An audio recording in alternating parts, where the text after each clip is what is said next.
Hello बच्चों, welcome back to my YouTube channel with RP Singh.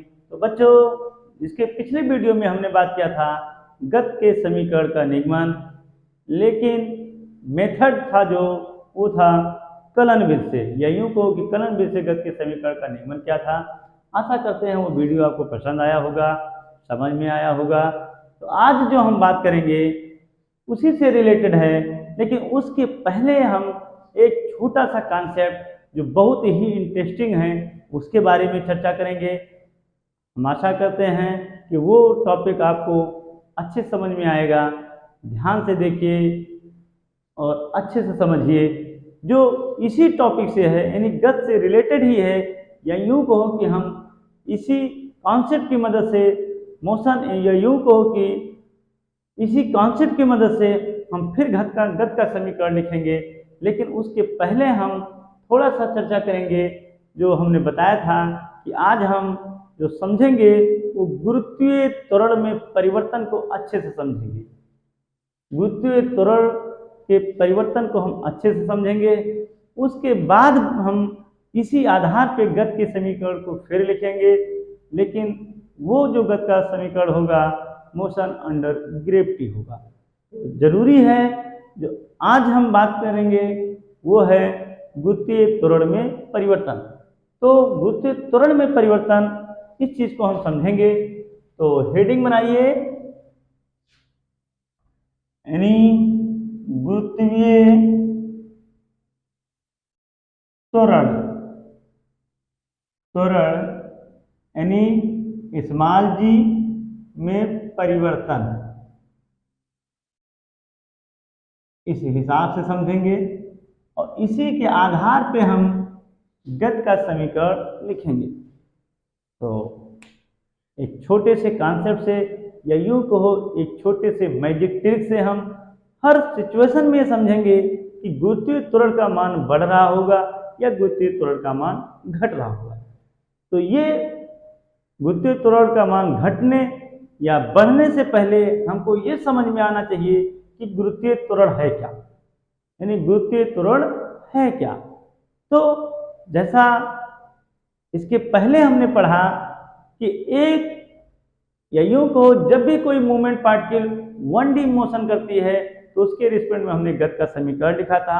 वहां पे जो त्वरण माना था, यानी एक समान त्वरण, जिसको हमने ये से लिखा था, उसी की चर्चा होगी, उसी से रिलेटेड होगी, लेकिन अंडर ग्रेविटी करेंगे, यानी अंडर ग्रेविटी वो बातें होंगी।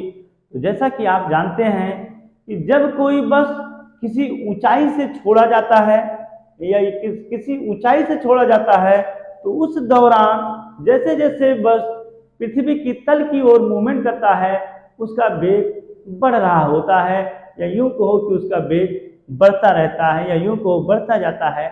तो जैसे जैसे वो पृथ्वी तल की ओर आ रहा होगा उस समय उसका वेग बढ़ रहा होगा, या यूं कहो वेग बढ़ने का तात्पर्य है कि उसमें चेंज इन वेलोसिटी हो रही है, चेंज इन वेलोसिटी हो रही है। इस दौरान चेंज इन वेलोसिटी की वजह से उस पिंड में, यानी उस वस्तु में एक त्वरण उत्पन्न होता है। उसी त्वरण को हम गुरुत्वीय त्वरण कहते हैं, जो यानी इसी त्वरण को हम गुरुत्वीय त्वरण कहते हैं। तो जैसा कि हमने कहा कि पृथ्वी किसी वस्तु को अपनी केंद्र की ओर खींचती है, तो जैसे जैसे बॉडी मूवमेंट करती हुई पृथ्वी तल की ओर आएगी तो उस समय उसका वेग बढ़ रहा होगा। जब वेग बढ़ रहा होगा यानी चेंज इन वेलोसिटी हो रहा होगा, तो उस पिंड में एक त्वरण डेवलप होगा। उस त्वरण को डेवलप कराने के लिए जो रिस्पॉन्सिबल है वो पृथ्वी है, इसीलिए उस त्वरण का नाम है गुरुत्वीय त्वरण, और गुरुत्वीय त्वरण को हम इस मान जी से लिखते हैं। अब ये टॉपिक बड़ा कंफ्यूजन का होता है कि कैसे हम जान पाए कि कब गुरुत्वीय त्वरण बढ़ रहा है, कब गुरुत्वीय त्वरण का मान घट रहा है। ये सारी सिचुएशन हम बड़ी आसानी से बताएंगे। उसके लिए एक छोटा सा मैजिक सेंटेंस को ध्यान में रखिए। उस सेंटेंस के कॉन्सेप्ट से हम बड़ी आसानी से जी के मान में परिवर्तन समझ सकते हैं। तो हम कह सकते हैं magic sentence, magic sentence, magic sentence यानी जादुई वाक्य। मैजिक सेंटेंस यानी जादुई वाक्य, वो हमारा है मैजिक सेंटेंस, यानी ऊपर नीचे कम, बीच में खत्म।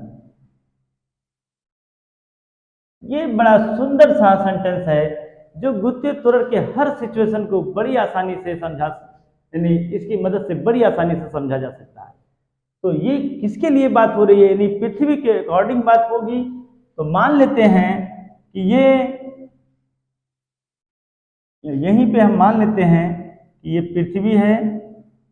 तो जैसा कि आप जानते हो, साइंस भी मानता है पृथ्वी गोल है, भूगोल शास्त्र भी मानता है पृथ्वी गोल है। तो इसीलिए हमने पृथ्वी की जो आकार सुनिश्चित की है वो एक गोल, यानी एक गोले का आकार का बनाया है। तो मान लेते हैं पृथ्वी है जिसका सेंटर सी है, यानी ये पृथ्वी तल है, ये पृथ्वी तल है, ये मान लेते हैं पृथ्वी, ये पृथ्वी मान लेते हैं। तो मान लेते हैं कि कोई बॉडी है, यानी कोई पार्टिकल है जिसका मास m है, यानी किसी ऊंचाई से छोड़ा जा रहा है। तो जैसे जैसे ये बॉडी पृथ्वी तल की ओर मूवमेंट करेगी, ऐसे सिचुएशन में क्या होगा? तो जैसे जैसे बॉडी पृथ्वी तल की तरफ मूवमेंट करेगी, उस समय इसके गुरुत्वीय त्वरण यानी स्मॉल g के मान में इंक्रीमेंट हो रहा होगा, या यूं कहो कि वो बढ़ रहा होगा। यानी g हम लिख सकते हैं इंक्रीज,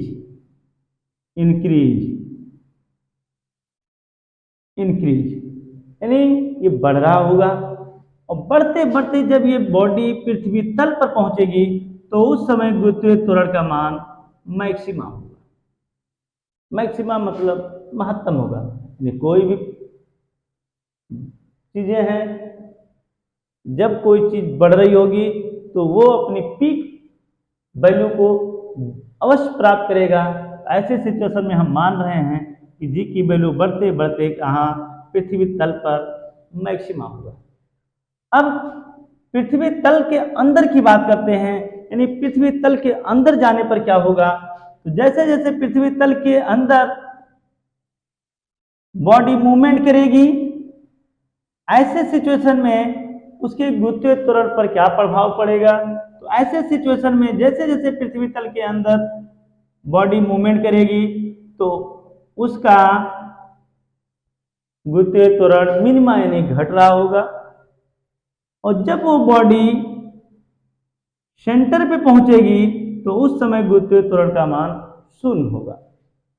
अब ऐसे सिचुएशन में जब फिर बॉडी मूवमेंट करेगी, यानी उस पृथ्वी के दूसरे तल की तरफ, ऐसे सिचुएशन में फिर गुरुत्वीय त्वरण का मान बढ़ रहा होगा, यानी इंक्रीज कर रहा होगा।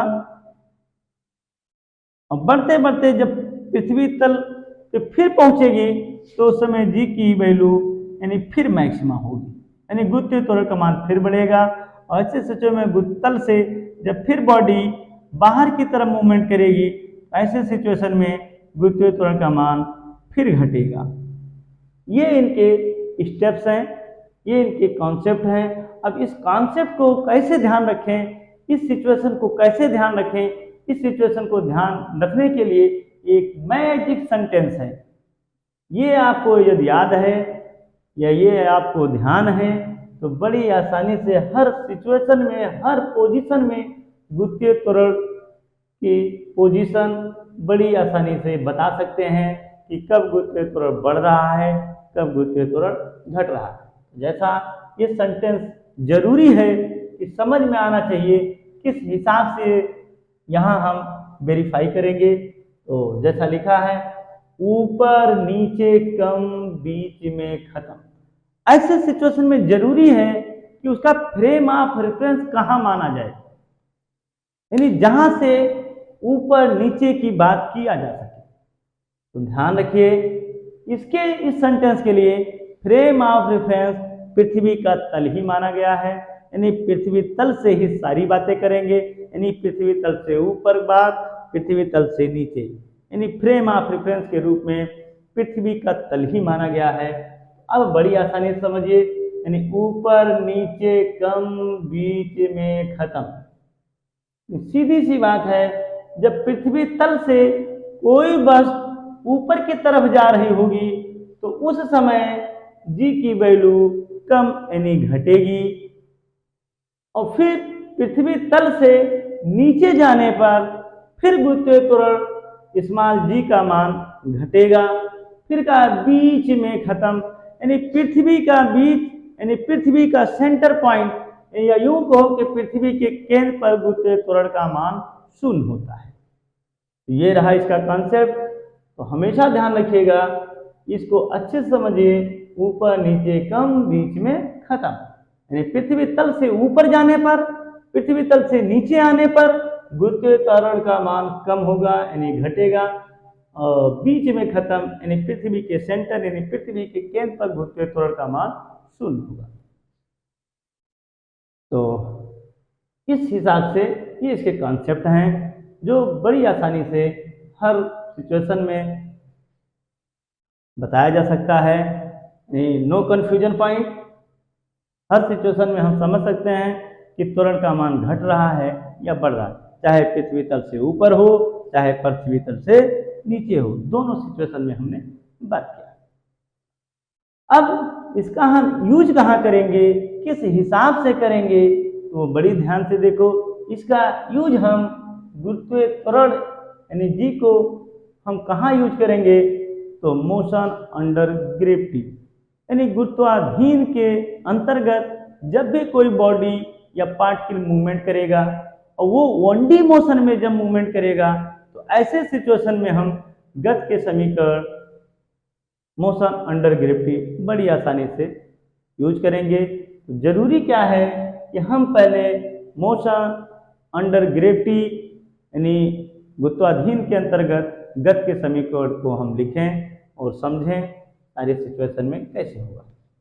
तो हम कह सकते हैं, अगला जो हेडिंग है गुरुत्वाधीन गति, गुरुत्वाधीन गति, यूं कहो कि motion under gravity, motion under gravity. Motion under gravity यानी किसी वस्तु की ये ऐसी गति होती है जो गुरुत्व के अधीन होकर मूवमेंट करे, गुरुत्व के अधीन होकर मूवमेंट करे, यानी गुरुत्व के अधीन गति करे तो पिंड की ऐसी गति गुरुत्वाधीन गति कहलाती है। ऐसे सिचुएशन में उसका जो गुरुत्वीय त्वरण होता है दोनों सिचुएशन में हो सकता है, घट भी सकता है, बढ़ भी सकता है, जैसे हमने इसके पहले बात किया। तो हम मानते हैं पहला सिचुएशन यही कहो कंडीशन नंबर 1, यानी जब वस्तु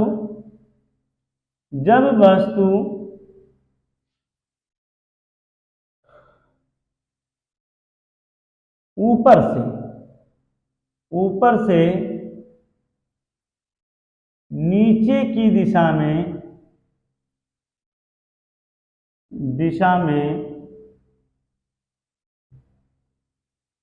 गतिमान हो, तो इसके लिए हम समझेंगे और गति का समीकरण भी लिखेंगे। तो इसके लिए क्या होगा, यानी मोशन अंडर ग्रेविटी जो त्वरण ये इसके पहले हम पढ़े थे वो त्वरण ये ना कहकर हम जी कहेंगे, और कंडीशन क्या है, गतिमान वस्तु जो है वो ऊपर से नीचे की तरफ गतिमान है।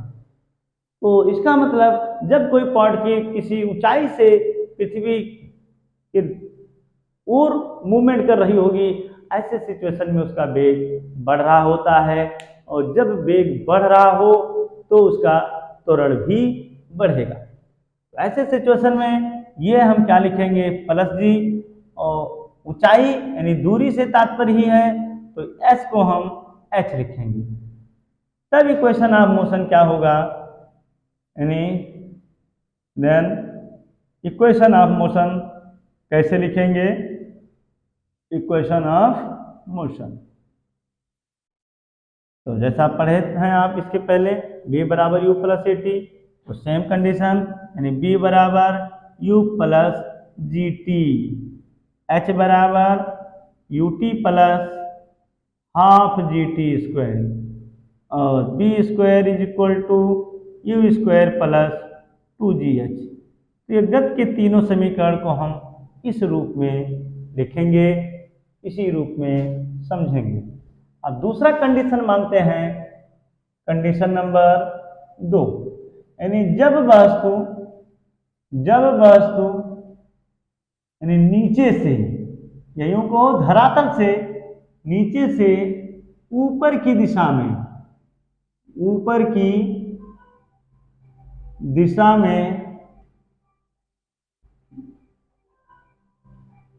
गतिमान हो, ऐसे सिचुएशन में हम कैसे गति का समीकरण लिखेंगे,